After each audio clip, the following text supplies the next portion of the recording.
The 2019 Women's World Cup kicks off today in France, celebrating a huge rise in popularity for women's soccer.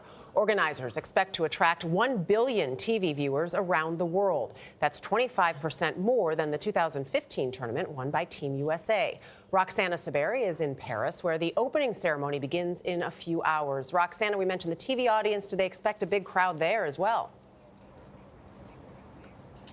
They do, Dana. The stadium holds about 50,000 people, and all the tickets for the first game here were sold out within about 48 hours. As women's soccer has become more popular, it's also become a lot more competitive.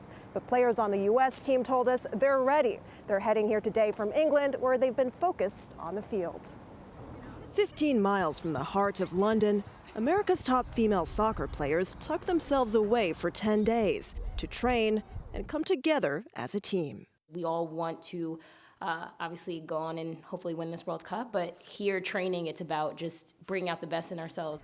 This year's World Cup will be the first for Crystal Dunn, the third for co-captain Megan Rapinoe. This one, I feel like I have so much left to prove. Winning the last one seems so far away, and it was with such a different team. These women are all familiar with one another. For years, they've played together in different leagues across the U.S. Now, with a mix of new and veteran players, this team hopes to win America's 4th Women's World Cup. Team USA first lifted the trophy in 1991. But it was this tense shootout in 1999 that captivated America, when Brandi Chastain led the team to victory, turning players into stars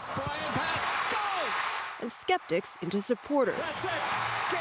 By 2015, the final between the U.S. and Japan became the most watched soccer game, women's or men's, in U.S. history. To win this year, the U.S. will have to beat tougher competition than ever, like teams from Germany, England, and host nation France. But win or lose, it won't defeat America's growing love for the sport.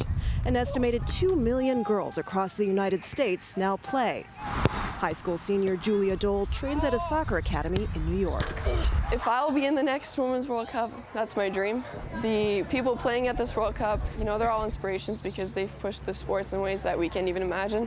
How do you hope to inspire the next generation of women players? It's about just stepping on the pitch and being like, I want to win this game, and I'm going to do whatever it takes. It's about getting grinding through these games and just being that last team standing. Off the field, the U.S. team is also facing some challenges. 28 players have sued U.S. soccer, alleging gender discrimination. They're also calling for the same prize money that the men get at their World Cup. We'll have more on that battle next week as the U.S. gears up for its first game of the tournament. Tony? All right, Roxana in Paris for us. Roxana, enjoy your time there, and we're going to enjoy watching those girls play. But Roxana raised a good point. We have to do something about the disparity in the pay between the men and the women, especially when you see how many people are watching the women, and they are champions. They win. They've doubled that payout for on the World Cup scale, but still, Yes. exactly equal pay, especially when you are the ones that are winning here in the U.S. as compared to the men's team. We're cheering them on.